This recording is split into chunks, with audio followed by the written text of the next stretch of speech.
తెలియజేసుకుంటున్నాం. ముఖ్యంగా చంద్రగిరి నియోజకవర్గాన్ని తీసుకుంటే సుమారు 37 నుంచి 40 కిలోమీటర్లు వస్తుంది ఈ చంద్రగిరి నియోజకవర్గంలో. దీంట్లో ఒక 6 నుంచి 7 అండర్ బ్రిడ్జిలు వస్తాయి. ఎందుకంటే ఈ రైల్వే క్రాస్లో కూడా అక్కడక్కడ ప్రాబ్లమ్స్ జరుగుతూ ఉంది. ఆ ప్రాబ్లం లేకుండా ఉండేదాన్ని కూడా చేయడం జరుగుతూ ఉంది. దీంట్లో భాగంగా పుణ్యక్షేత్రాలైనటువంటి తిరుపతి ఆనుకుని ఉన్నటువంటి శ్రీ తిరుచానూరు పద్మావతమ్మ వారు, అదేవిధంగా అలివేలు మంగాపురం అలివేలు అమ్మగారు, మన చంద్రగిరి కోట, పాకాల దగ్గర ఉన్న సుబ్రహ్మణ్య స్వామి, ఈ విధంగా కాణిపాకం పుణ్యక్షేత్రం, ఇక్కడ మన కాట్పాడి దిగితే నారాయణగిరి, దీనికి అన్నిటి కూడా సిఎంసి అన్నిటికి కూడా అనుసంధానం అయ్యే విధంగా ఈరోజు రావటం, దానికి చాలా ఆయనకు మేము చంద్రగిరి ఎమ్మెల్యేగా కూడా ఆయనకి కృతజ్ఞతలు తెలియజేసుకుంటున్నాం. ఎలక్షన్ అప్పుడు వచ్చి చంద్రగిరి నియోజకవర్గంలో పాకాల మండలంలో కూడా ప్రామిస్ చేయడం జరిగింది.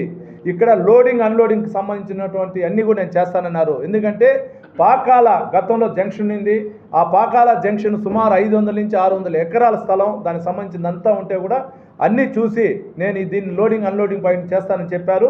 అది కూడా జరుగుతూ ఉంది. దాంతోపాటు ఈరోజు డబ్లింగ్ చేసిన దానికి చంద్రగిరి నియోజకవర్గం ఎమ్మెల్యేగా, అదేవిధంగా ఉమ్మడి చిత్తూరు జిల్లా వాసిగా కూడా నేను కృతజ్ఞతలు తెలియజేసుకుంటున్నా.